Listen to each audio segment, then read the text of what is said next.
Okay, మొత్తానికైతే ఏదైతే Congress party ప్రజా ఉత్సవాలను నిర్వహిస్తుంటే మరోవైపు వికలాంగులు కూడా చాలా మొత్తంలో మాకు అన్యాయం జరుగుతుందని ఇక్కడ ఏదైతే సోమాజిగూడ ప్రెస్ క్లబ్లో సమావేశం నిర్వహించారు. దీనికి ఏదైతే మందకృష్ణ మాదిగ గారు అయితే మనతో ఉన్నారు, మాట్లాడించే ప్రయత్నం చేద్దాం. చెప్పండి, ప్రజాప్రభుత్వం ప్రజా పాలన అనుకుంటా కాంగ్రెస్ ప్రభుత్వం అంటుంటే మీరేమో మాకు అన్యాయం జరిగిందని చాలా మొత్తంలో వికలాంగులు మీ ఆధ్వర్యంలో సమావేశం నిర్వహించారు. మీరు ఏం చెప్పదలుచుకున్నారు ప్రభుత్వాన్ని? ఇప్పుడు 1 ఇయర్ పాలన సందర్భంగా ఈరోజు వాళ్ళు విజయోత్సవాలు చేసుకుంటున్న విషయం మనం చూస్తున్నాం. మరి ఈరోజు ఆ విజయోత్సవంలో భాగస్వాములు కావాల్సిన వికలాంగులు ఇవాళ సమావేశం పెట్టుకోవాల్సిన అవసరం ఎందుకు వచ్చింది? ఓకే, రేవంత్ రెడ్డి గారి సర్కారు ప్రమాణ స్వీకారం చేసి పాలనకు వచ్చి ఈరోజు సరిగ్గా 1 సంవత్సరం. ఈ సంవత్సరం లోపు ఎంతో ఒరగబెట్టాం సమాజానికి అని చెప్పి మీరు విజయోత్సవాలు చేసుకుంటున్నారు కదా. మరి ఆ విజయోత్సవాల్లో అదే సంతృప్తిగా నిజంగానే రేవంత్ రెడ్డి గారి సర్కారు మాకు న్యాయం చేసిందనే సంతృప్తి దాదాపు 45 లక్షల మంది చేయుత పెన్షన్దారులకు ఉన్నదా? లేదు. ఎందుకు లేదు? మీరు పెంచుతామన్న పెన్షన్ ఒక్కరికి ఇవ్వలేదు కదా.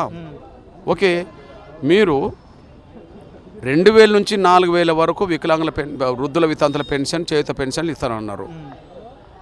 4000 పెన్షన్ నుంచి 6000 పెన్షన్ వరకు వికలాంగులకు ఇస్తామని చెప్పారు. హామీ ఇచ్చింది సెప్టెంబర్ అక్టోబర్లో, అధికారంలోకి వచ్చింది డిసెంబర్లో. మరి హామీ ఇచ్చిన నెల నుంచి అమలు చేయాలి, లేదా అధికారంలో వచ్చిన అమలు చేయాలి. ఎగ్జాంపుల్, చంద్రబాబు నాయుడు గారు పెన్షన్ ఇదే విధంగా పెంచుతామని చెప్పి అక్కడ హామీ ఇచ్చింది ఏప్రిల్ నెలలో, అధికారంలోకి వచ్చింది జూన్ నెలలో. ఏప్రిల్ నెల నుంచే వర్తింపజేసి ఇచ్చిండు అతను. అంటే జూన్లో అధికారంకి వచ్చి మే ఏప్రిల్ కలిపి ఆయన ఇవ్వడం జరిగింది. మరి మిగులు బడ్జెట్ గురించి మాట్లాడే మనము లోటు బడ్జెట్ ఉన్న రాష్ట్రంలో మరి పెన్షన్ యథావిధిగా పెంచమనేది అమలు జరుగుతున్నప్పుడు మరి మీరు అమలు చేయకపోవడం 1 నెల కాదు, 2 నెలలు కాదు, సంవత్సరం పాటు అమలు చేయకపోవడం అనేది ఇంతకంటే మోసం ఏమవుతే ఇంకేం చేయాలి? పథకాలు మాకు కూడా వేయాలన్నది కానీ బడ్జెట్ పుట్టడం లేదు, సంవత్సర కాలంలో ఏం కావు కదా అని రేవంత్ రెడ్డి చెప్తున్నాడు. నువ్వు ఇతర పథకాలు అమలు చేయడానికి వీళ్ళ పెన్షన్ ఇవ్వడానికి ఎంత తేడాగా చూడాలి? మనసు మానవత్వం ఎవరి పట్ల ఉండాలి? ఎవరి పట్ల ఉండాలి? ఇప్పుడు కాళ్ళు లేని, చేతులు లేని, కళ్ళు లేని వాళ్ళ పట్లనే నీకు ప్రేమ లేకపోతే ఇంకెవరి మీద నీకు ప్రేమ ఉన్నట్టు? మీ దృష్టికి నేను తీసుకొస్తున్నాను. నేను ఇప్పుడు పేదలు ఉన్నారు, వికలాంగుల సమాజం ఉన్నది. సకలాంగులు అనబడుతున్న పేదలు వాళ్ళ కుటుంబాన్ని పోషించుకోవడానికి కూలి చేసుకుంటారు, నాలు చేసుకుంటారు, రిక్షా దొక్కుతారు, ఆటో రిక్షా నడుపుతారు, ఏదో చేసుకొని బతుకుతారు. మరి వీళ్ళు ఏం చేసుకొని బతకాలి? కాళ్ళు లేని, చేతులు లేని, కళ్ళు లేని వికలాంగుల సమాజం ఏం చేసుకొని బతకాలి? బతకడానికి అవకాశం లేదు కదా. కాబట్టి నువ్వు ఎవరినో ఉద్ధరించడానికి చెప్పి గివీలను కదా అన్యాయం చేసేది, నా వికలాంగుల సమాజాన్ని అన్యాయం చేసేది. ఇంతకంటే దారుణం ఏం కావాలి? నేను అంటున్నాను, ఇతరాత్ర పథకాలకు సంబంధించిన వెచ్చించే నిధులైనా ముందు వీళ్ళకి ఇవ్వాలా, వీళ్ళే తీసి వాళ్ళకి ఇవ్వడం ఇంకా దారుణం.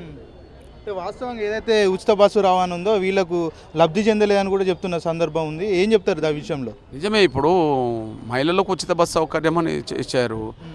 పోనీ తెల్ల రేషన్ కార్డు ఉన్న మహిళలు ప్రయాణాలు చేయడానికి ఆర్థిక ఇబ్బందులు పడుతున్నారంటే వాళ్ళకి ఏమైనా ఇచ్చిందంటే అర్థం ఉన్నది. ధనవంతులు, ఉద్యోగస్తులు అందరూ కలిసి కూడా ఆ ప్రయాణాలు చేస్తున్నారు కదా, అక్కడేమి అది లేవు కదా. మరి అదే హామీ నా వికలాంగుల సమాజానికి కూడా ఉచిత బస్సు సౌకర్యం కల్పిస్తూ ఉన్నారు. మరి వికలాంగుల సమాజానికి ఉచిత బస్సు సౌకర్యం ఇంతవరకు కల్పించలేదు కదా. అంటే ధనమున్న మహిళలకైనా నువ్వు ఉచిత బస్సు సౌకర్యం కల్పించారు, కానీ కాలు చేతులు లేని నా మహిళలకు బస్సు సౌకర్యం కల్పించలేదని రుజువు అవుతుంది కదా. అంటే అన్నిట్లో నట్టేట నా వికలాంగుల సమాజాన్ని రేవంత్ రెడ్డి గారి సర్కారు ముంచింది. నేను దాదాపు ఎంఆర్పిఎస్ ఉద్యమాన్ని 30 ఏళ్ళుగా నడుపుతున్నా. ఎక్కువ సమయం నా జీవితకాలంలో ఆ సమస్య పరిష్కారం కోసం ఇచ్చాను. కానీ రెండో సమయం నేను ఎక్కువ సమయం రెండోదిగా నా వికలాంగుల సమాజం కోసం ఇచ్చుకుంటూ వస్తున్నా. నేను 2007 నుంచి నాకు వికలాంగుల సమస్యలతో సమాజంతో నాకు అనుబంధం ఉన్నది. 2007 నుంచి 2024 నేటి వరకు దాదాపు జూన్ 2007 నుంచి నేను స్టార్ట్ చేశా.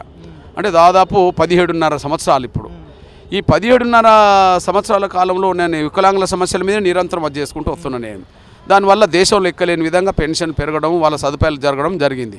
కానీ నేను ఈ 17 ఏళ్లలో ఎన్నో ప్రభుత్వాలను చూశాను. నేను ముందు రాజశేఖర్ గారి ప్రభుత్వం చూసా, తర్వాత రోషియా, తర్వాత కిరణ్ కుమార్ రెడ్డి గారు, తర్వాత కేసీఆర్ పాలన, ఆడ చంద్రబాబు నాయుడు పాలన, ఓకే, తర్వాత జగన్, తర్వాత మళ్ళీ చంద్రబాబు పాలన. దాదాపు పెంచుతామన్న కాడ నెల అటో ఇటో పెంచడం జరిగింది, కానీ సంవత్సరం పాటు పెంచకుండా మోసం చేసేది మాత్రం రేవంత్ రెడ్డి గారే. 17 ఏళ్ళ అనుభవంతో నేను చెప్తున్నాను. నేను అంటే ఇంత వంచి పెద్దల సూచనలు కూడా తీసుకుంటామని రేవంత్ రెడ్డి చెప్తున్నాడు. మరి మీరు సూచనలు ఇవ్వలేదా, వాళ్ళు తీసుకోలేదా? ఒక విషయం ఏంటంటే, ఎవరు సూచనలు ఇవ్వకుండానే, మీకు ఆలోచన లేకుండానే వృద్ధుల వితంతుల పెన్షన్, చేయుత పెన్షన్ 2000 నుంచి 4000 పెంచుతామని చెప్పారా మేనిఫెస్టోలో? ఎవరు సూచన చేయకుండానే, మీ దృష్టిలో లేకుండానే ఒక వికలాంగుల పెన్షన్ 6000 పెంచుతామని చెప్పారా? మీరు సూచనలు తీసుకొని ఉన్నారు. ఆ సూచనల ప్రకారం మేనిఫెస్టో పెట్టారు. మేనిఫెస్టో పెట్టేటప్పుడే మీరు బడ్జెట్ గురించి మాట్లాడారు. మేము ఈ నెల 2000 ఇస్తుండు కదా, వచ్చే నెల 4000 ఇస్తున్నామని చెప్పడం జరిగింది ఎన్నికల సమయంలో. అంటే సోయి లేకుండా ఇచ్చావా? బడ్జెట్ లేకుండా ఇచ్చావా? సోయి లేకుండా ఇచ్చావా? బడ్జెట్ లేకుండా ఇచ్చావా? ఏం మాట్లాడినావు నువ్వు ఎన్నికల సమయంలో? ఇగో ఇవాళ పెన్షన్ తీసుకుంటే వాళ్ళు ఎంత తీసుకుంటున్నారు? 2000 కదా. ఇగో వచ్చే నెల మీరు 4000 తీసుకుంటా అన్నారు. ఎప్పుడన్నాడు? నవంబర్లో అన్నాడు. మరి నవంబర్లో పెన్షన్ పెంచుతామని చెప్పినోడికి సోయి లేదా? పెన్షన్ పెంచడం వల్ల డబ్బు ఖర్చు అవుతుందని చెప్పి సోయి ఇండే ఇచ్చిండు కదా. మరి సోయి ఇండి ఇచ్చినప్పుడు సోయి లేనట్టుగా ఇప్పుడు ఎట్లా మాట్లాడతాడు? ఇది నమ్మక ద్రోహం. పింఛన్ పెంచడం కాదు, పింఛన్ కూడా సకాలంలో రావట్లేదని కూడా దివ్యాంగులు చెప్తున్నటువంటి పరిస్థితి ఉంది. నేనేంటంటే, ముందు ఇచ్చిన హామీ ప్రకారం పెన్షన్ పెంచాలా. సరే, గతంలో కూడా 2వ తారీఖు నాడు ఇచ్చేది 3వ తారీఖు, 10వ తారీఖు, 15వ తారీఖు నాడు గతంలో అయింది.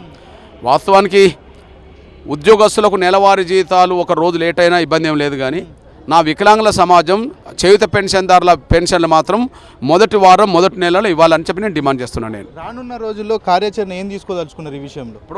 ఇప్పుడు ఎమ్మెల్యేల జీతాలు ఉన్నాయనుకోండి, ఎమ్మెల్యేల జీతాలు వాళ్ళకు నెల రాగానే పడతలేవు టైంకు, ఉద్యోగస్తుల జీతాలు నెల రాగానే పడతలేవు టైంకు. మరి వీళ్ళకి ఎందుకు పడవు? వీళ్ళది కూడా హక్కే కదా, హామీ ప్రకారం హక్కే కదా, వీళ్ళకి ఎందుకు పడవు? అంటే నిర్లక్ష్యం ఈ వర్గం చేస్తుండే విషయం మీరు మర్చిపోవద్దు. ఖచ్చితంగా నా వికలాంగుల సమాజాన్ని కూడగట్టే దిశగా, చేయుత పెన్షన్దారులందరినీ కూడగట్టే దిశగా ఇప్పటికే వికలాంగుల సమాజంలో అనుభవం ఉన్న వాళ్ళు, అవగాహన ఉన్న వాళ్ళను రేపో మాపో మళ్ళీ కూర్చుండబెడతాం. ఖచ్చితంగా ఇప్పుడు ఏ సమస్యల మీద చర్చించామో, ఏ అంశాలు ఎజెండాగా మార్చాలో వాటి అన్ని మీద దృష్టి పెట్టి భవిష్యత్తు కార్యాచరణ తీసుకోవడానికి ఒక వికలాంగుల క్లబ్ సమితి నేనే కాకుండా అందరితో చర్చించి ఒక నిర్ణయం తీసుకుంటే అందరూ కలిసి ఉద్యోగంలో భాగస్వాములు కావడానికి అవకాశం ఉంటుంది. కాబట్టి ఆ విషయాన్ని వాళ్ళ ముందు పెట్టడం జరిగింది. అతి త్వరలో అందరితో కూర్చుంటాం, భవిష్యత్తు కార్యాచరణ రూపొందిస్తాం.